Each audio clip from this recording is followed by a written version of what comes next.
Attacking from the sky like a supersonic bird of prey, the jet bomber is one of the most potent weapons in the modern arsenal. This video ordnance program looks at the world of modern bombers and the men who fly them. Our special focus will be the large strategic bombers, the most powerful bombers ever flown.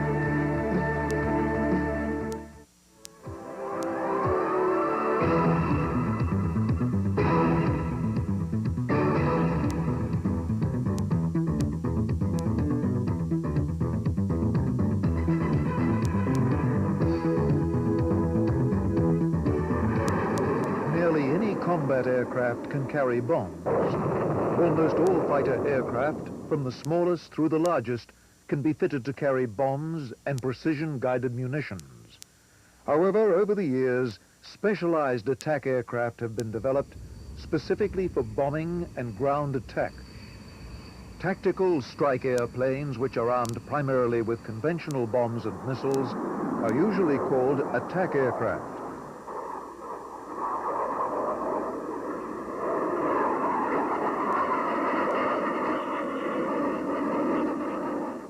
The term bomber is usually reserved for much larger strategic aircraft armed with thermonuclear bombs and missiles.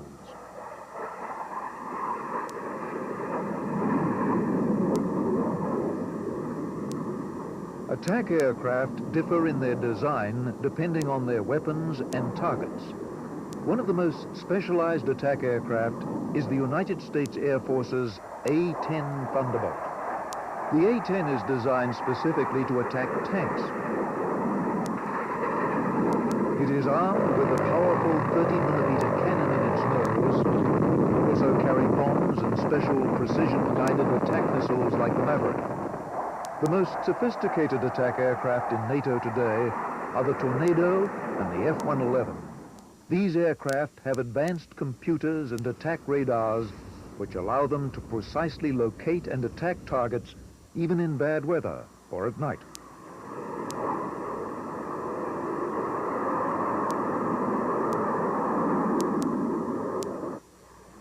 Over the past decade, several new types of aircraft weapons have been developed that have revolutionized ground attack. The laser-guided bomb can home in on pinpoint targets.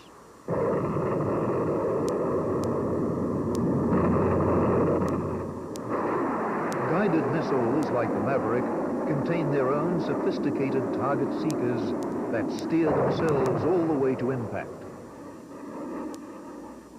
The Durandal bomb is intended to crater enemy airfields to prevent their use. Propelled by a rocket, it bores through the concrete and explodes deep underneath several seconds after impact.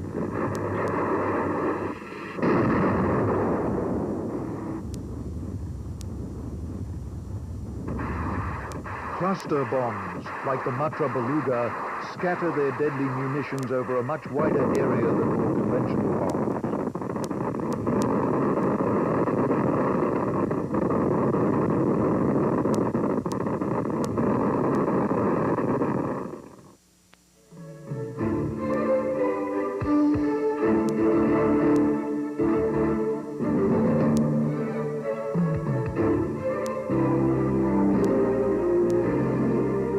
The advent of the atomic bomb in 1945 marked a revolution in warfare. During the Cold War years of the 1950s and 60s, strategic bombers were the premier weapon in the arsenals of the United States, the Soviet Union, Britain, and France. In the United States, the Boeing B-52 became the backbone of the Strategic Air Command.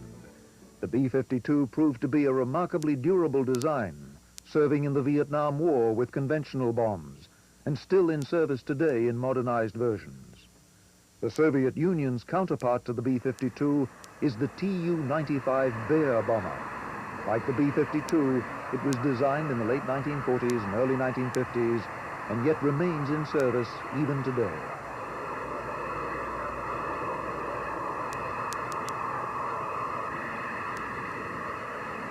The B-52 and the Tu-95 bombers were originally designed to attack from high in the stratosphere. But in the 1960s, the new Soviet SA-2 anti-aircraft missile shot down the U-2 reconnaissance plane being piloted by Francis Powers on a secret mission over the Soviet Union. This incident made it quite clear that high-altitude bombardment was no longer prudent. Air forces began the development of bombers designed for high-speed, low-altitude missions where they could scoot under the barriers of anti-aircraft missiles. In the United States, the new low-altitude strategic bomber is the Rockwell B-1.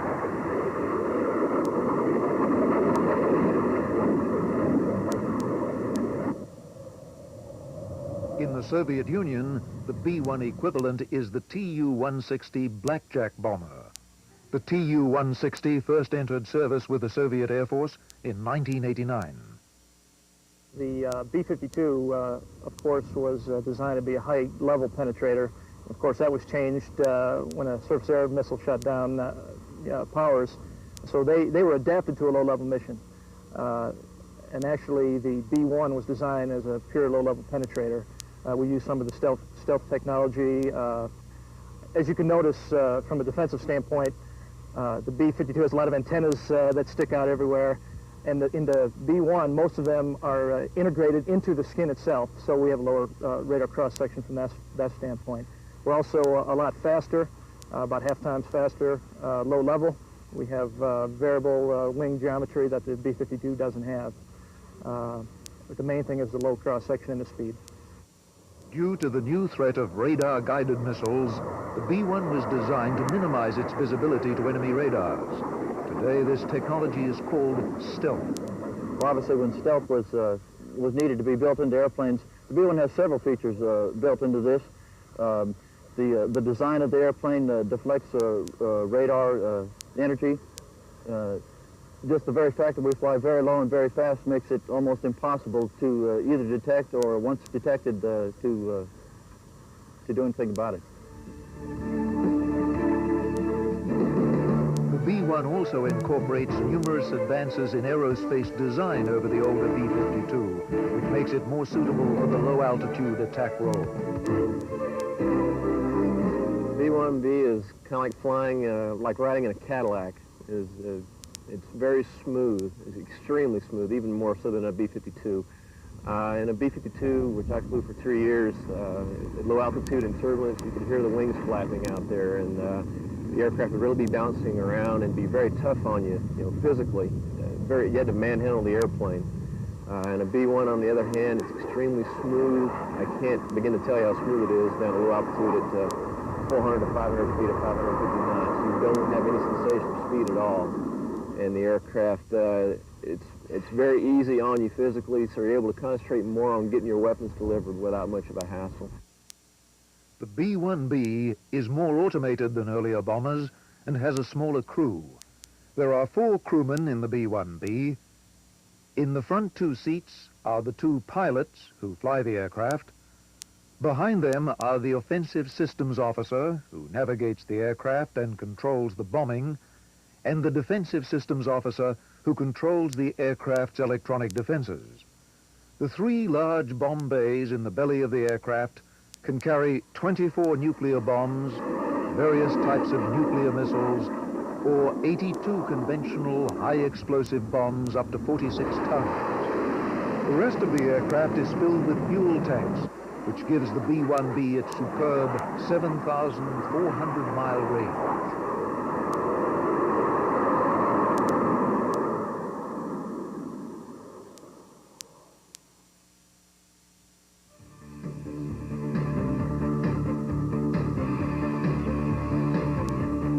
The sleek shape of the B-1B is a remarkable contrast to its predecessor, the B-52 bomber. Flying the B-1B is also very different. Although the B-1 is a 470,000-pound big bomber, it handles and flies more like a fighter aircraft. The cockpit has sticks in it. The windows are big, large windows. Visibility is excellent. Unlike some of the other large aircraft, the controls are identical on each side of the aircraft. A B-52, the aircraft commander had very different and distinct duties from the co-pilot. In this plane, it's not really designed that way. It's designed that either pilot can fly the aircraft from either seat. It's again, just a mirror image. The duties and the tasks that are associated with flying a low-altitude mission at 400 or 500 feet and 500 or 600 knots, one pilot needs to be outside looking and clearing for other obstacles, birds, threats, and the other pilot can monitor the systems inside, make sure that the terrain following system and the engines, things like that, are performing as specified. Pilots trained to fly the B-1B in a flight simulator which is an identical replica of the real cockpit. Major Larkin explains the flight controls. This is a B-1B simulator cockpit. First thing you notice when you get into a cockpit of a B-1 is it looks more like a fighter than it does a heavy bomber. We have the airplane has got sticks to fly with. Each position, the co-pilot and pilot have a stick. Each pilot has a set of throttles, and then each pilot has a wing sweep control, so the aircraft is just as easy to fly from the right seat as it is the left seat. The cockpit itself is fairly modern, even by today's standards. The B-1B was designed to scoot under enemy radars at very low altitude. Flying so close to the ground at such high speeds can be risky. But the B-1B has the most sophisticated terrain-following system ever developed for a bomber, which even allows it to fly at night.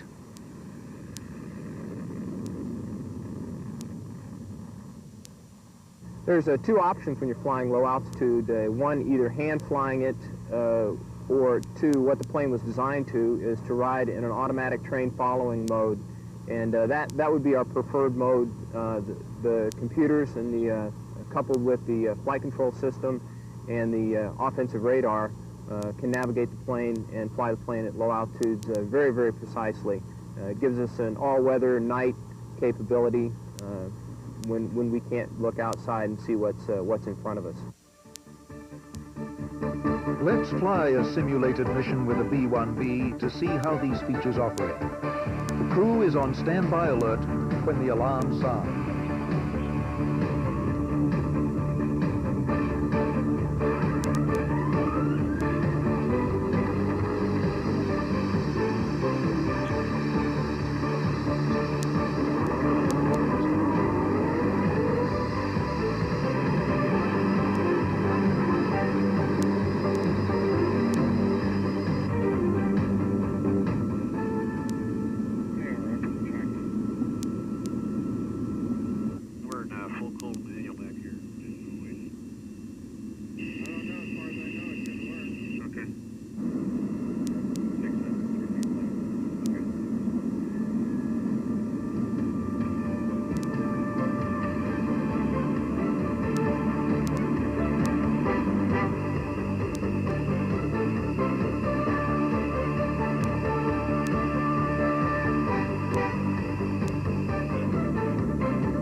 See now the computer was just painting a desired flight path above the ground, and you can now see the radar terrain trace that it paints for the two pilots on their vertical situation display. You can see the terrain ahead of us is fairly flat and rolling.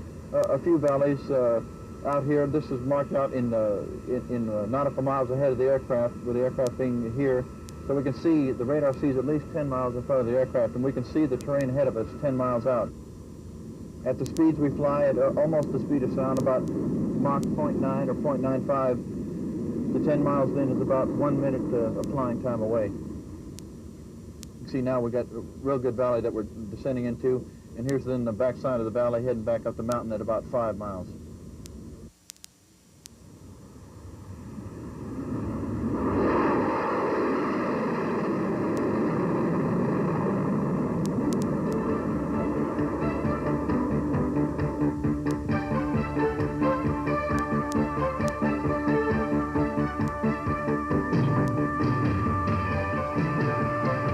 Target is attacked using dummy bombs.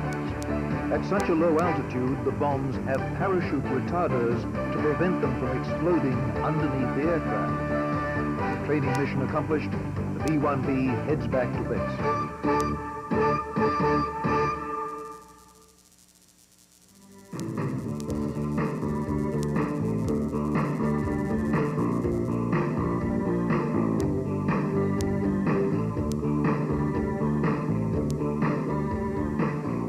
Officers who sit in the aft station of the B-1B bomber control the aircraft weapons and the aircraft defenses. The B-1B is heavily computerized, and their functions bear little resemblance to the classic bombers of World War II. The pilot team are responsible for driving the aircraft, or flying the airplane, if you will, and make sure that we get to where we need to go. But for me as a navigator bombardier, offensive systems officer, my chief job is to navigate our aircraft to the target, drop our weapons, get them on target, and then get us home. Defensive systems officer, my counterpart in the aft station, he makes sure that we are able to get there. He defends the airplane against enemy threats. As a defensive systems officer on board the aircraft, I'm primarily concerned with the navigation and weapons delivery. And I'm mainly concerned with the equipment that's from the middle of the aircraft on over here to the right. I'm in charge of applying the power to the navigation equipment itself, inertial navigators, the core electronics or the core computers for the system itself, bombing and navigation, and able to update the inertial navigators as we're flying along and make sure that we're able to hit our targets. This is what we call a CNAV summary. It lists the present position of the aircraft, the time to go to our next destination, what time we're going to get there, how far away we are from it, and then parameters like what the magnetic heading is to it, what the wind velocity and vector is. And this display also lists what radar aim points are going to be left or right of the nose of the aircraft as we're coming up on them, so I can aim at them. When I get down to aiming, I use the tracking handle to move my crosshairs onto the aim point, and I know exactly what the latitude and longitude of this aim point is going to be. So if I move the crosshairs onto the aim point, I'll be able to see exactly how far my inertial navigator has drifted off from where it actually should be. Then I can update the inertial navigator by using this method, and that way we can ensure bombs on target, and that's the name of the game, bombs on target. We have 3 weapons bays on board the aircraft, as opposed to 1 weapon bay on the B-52. Internally, the aircraft is capable of carrying up to 24 gravity nuclear weapons or short-range attack missiles or air-launched cruise missiles. That's what the aircraft is capable of carrying. That's quite a lot of ordnance in one piece, in one place. The B-52, on the other hand, can't carry nearly as much, internally that is. Besides conventional or nuclear bombs, the B-1B can also carry 2 types of nuclear missiles, the SRAM and the air-launched cruise missile. SRAM, the acronym for Short-Range Attack Missile. The missile itself was developed in the late 1960s, early 1970s as a weapon that bombers could use as they're ingressing to a target. One way to employ them could possibly be as you're ingressing to a target, you may want to take out enemy defenses here and there to make sure that you can get to your targets. And the short-range attack missile, we just launch the missile and it goes out and strikes those targets as we're going inbound to another release. Air-launched cruise missiles, on the other hand, are you could call them a standoff weapon, if you will. You can stand off outside of harm's way and launch the air-launched cruise missile from high altitude, and the weapon will just navigate itself to its own target. During World War II, the main threat to bombers came from enemy fighter planes. The bombers defended themselves against enemy fighters with machine guns, could be escorted by friendly fighters. The B-52 bomber of the 1950s like its World War II ancestors, carries a single automatic cannon in its tail. The B-1B has no guns to defend itself because the threat to bombers has changed. Since the 1960s, the main enemy of the bomber is no longer the enemy fighter, but the surface-to-air missile. Modern anti-aircraft missiles rely on radar to find the bomber and guide the missile to hit the bomber. So to defend the B-1B against the deadly missiles, it is necessary to defeat the radars that guide it. This is the task of the Defensive Systems Officer using electronic countermeasure. You don't have any active or any lethal defense as a gun. And the reason for that is it's really not needed. The B-1 is whole design is designed so we don't need that. Our low radar cross-section, which is approximately 1% that of the B-52 is a head-on shot, is our big advantage. The importance of low radar cross-section, especially in a penetrating bomber, is that the operator on the ground who's controlling, say, surface-to-air missiles or artillery guns trying to shoot us down, he doesn't have the ability to see us as easily as a target with a large radar cross-section. What we mean by that is on his scope, usually get a blip, let's say that generic term. Now, he won't be able to see us at all, or if he does, it'll be a small blip. Hopefully, he won't be able to pick us up at all. Therefore, if he can't see us, he can't shoot us down. And we have the low radar cross-section because we don't have the external antennas in that, and our high speed. We don't need any active or lethal defense. We do carry electronic countermeasures, which we use really as a last resort. Our main mission is to go run silent into the threat area, so they'll never see us. And that's our main mission. But if they do see us, as a last resort, we will use our electronic countermeasures for ground and air threats. We also carry expendables, chaff, and flares against infrared homing missiles. Future generations of strategic bombers like the B-2 stealth bomber promise to be virtually invisible to enemy radar.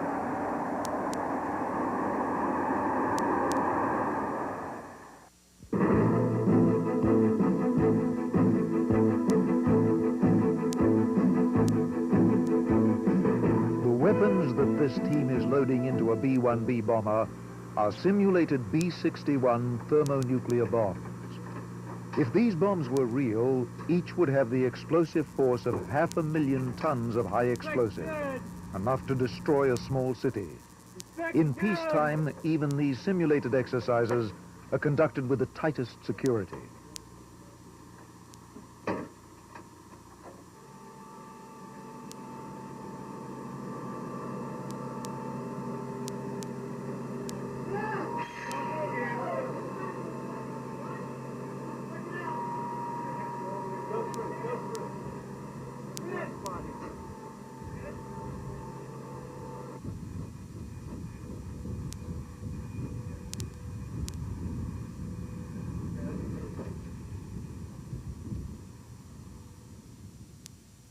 During peacetime, we treat it just like wartime. We don't treat these any different. Nuclear weapons are nuclear weapons. There's an Air Force regulation that covers that, Air Force Reg 1.24. It's called two-man concept. It's a reg that states that no individual will be alone in an area with nuclear weapons. It's very critical that you don't leave any lone individual in the area that would have the time to tamper with a nuclear weapon or the system. So they have to keep in contact with each other all the way through the load. There's two security policemen usually at the aircraft tail end and the nose end, and they would, if they've seen the violation, would stop the load immediately. They would take the individuals to jail.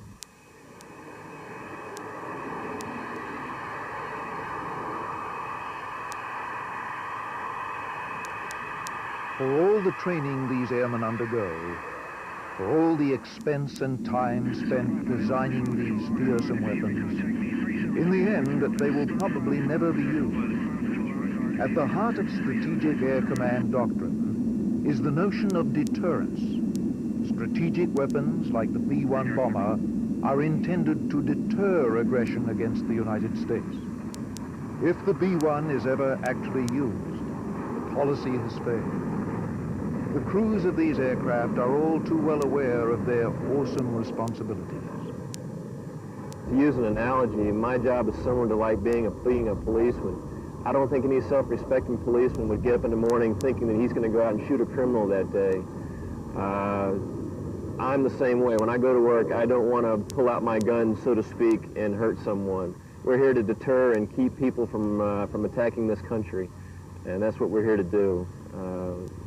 If deterrence were to fail, to borrow a term from the Marine Corps, no one likes to fight, but someone has to know how, and that's what we're here to do. Well, of course, you never want to have any major war break out, especially the kind of war that would happen when we're involved with the B-1. Our mission, of course, is deterrence, but we still have to get into the books, and we really study up for the mission if we really had to do it. I think, of course, we'd be highly motivated if the horn did go off and we were launched and we knew this was going to be the big war. I think we'd be probably more motivated thinking that probably our families wouldn't be here when we got back, so we'd probably do that much of a better job. Although we'd really hate to see that ever happen, and hopefully it never will. In an age of intercontinental ballistic missiles, the manned strategic bomber may seem like an outdated concept. Yet the manned bomber still has one very important feature.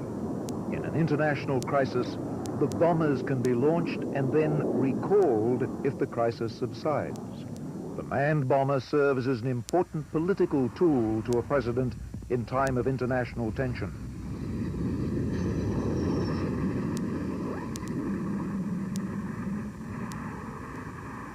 The biggest one, I think, in terms of National Command Authority is the ability to recall the bomber. Once it's launched, if a tense situation subsides, our Command Authority can bring us back to a base and put us back on the ground. Another real good asset of the plane is a show of force. You can project it forward to forward bases, put it in the air, show an intent, where it's impossible to do that with, say, a land-based missile or a SLBM. Future strategic bombers may look very different from today's B-1B.